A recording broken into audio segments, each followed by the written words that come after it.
ಅಧಿವೇಶನ ನಡೆದು ಏನು ಸರಿ ಅನಿಸ್ತಾ ಅಂತ ನೋಡಿ ಪಾಪ, ನೀವು ಮುಖ್ಯಮಂತ್ರಿಗಳ ಪರಿಸ್ಥಿತಿಯನ್ನು ನೀವು ಅರ್ಥ ಮಾಡ್ಕೊಳ್ಳಿ. Is A out going chief minister.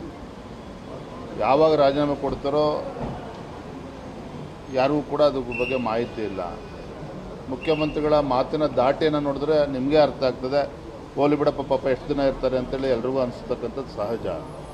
ಹಾಗಾಗಿ ಒಬ್ಬ ಔಟ್ ಗೋಯಿಂಗ್ ಚೀಫ್ ಮಿನಿಸ್ಟ್ರಿಂದ ಈ ಸದನದಲ್ಲಿ ಏನೇ ಚರ್ಚೆ ಆದರೂ ಕೂಡ ಪರಿಹಾರ ಸಿಗ್ತದೆ ಅನ್ನುವ ಆಶಾಭಾವನೆ ನಮಗೂ ಏನು ಇರಲಿಲ್ಲ. ಆದರೂ ಕೂಡ ನಾನು ಯಾವಾಗಲೂ ಕೂಡ ಒಂದು ಮಾತನ್ನು ಹೇಳ್ತಾ ಇದ್ದೆ, ಮುಖ್ಯಮಂತ್ರಿಗಳಾಗಿ ಎಷ್ಟು ದಿನ ಕುರ್ಚಿಲಿ ಕೂರ್ತೀರಿ ಅನ್ನೋದು ಮುಖ್ಯ ಅಲ್ಲ, ಆದರೆ ಆ ಸ್ಥಾನದಲ್ಲಿದ್ದಾಗ ಏನು ರಾಜ್ಯಕ್ಕೆ ಒಳ್ಳೆ ಕೆಲಸ ಮಾಡಿದ್ದಾರೆ ಅನ್ನೋದು ಮುಖ್ಯ.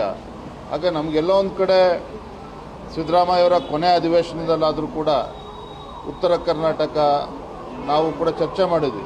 ಬಸವರಾಜ ಬೊಮ್ಮಾಯಿಯವರು ಮುಖ್ಯಮಂತ್ರಿಗಳಿದ್ದಾಗ ಈ ಭಾಗದ ಬೆಳಗಾವಿ ಜಿಲ್ಲೆ ನೀರಾವರಿ ಯೋಜನೆಗಳ 14 ಯೋಜನೆಗಳನ್ನು ಕ್ಲಿಯರೆನ್ಸ್ ಕೊಟ್ಟಿದ್ದರು. ಕ್ಯಾಬಿನೆಟ್ ಅಪ್ರೂವಲ್ ಆಗಿ ಫೈನಾನ್ಸ್ ಅಪ್ರೂವಲ್ ಆಗಿರೋದು ಕೂಡ ಕಳೆದ 2.5 ವರ್ಷದಲ್ಲಿ 10% ಪ್ರೋಗ್ರೆಸ್ಸು ಕೂಡ ಆಗದೇ ಇರುವಂಥದ್ದು.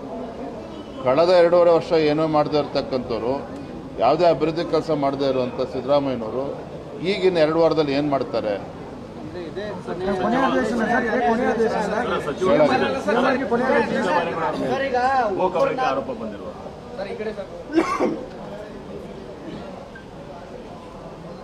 ಕಂದಾಯ ಸಚಿವರು ಕೃಷ್ಣ ಬೈರೇಗೌಡ ಅವರ ವಿರುದ್ಧ ಏನು ನಾವು ಆರೋಪ ಮಾಡಿದ್ದೆ, ಭಾಳ ಗಂಭೀರವಾಗಿರುವ ಸ್ವರೂಪ ಇದೆ.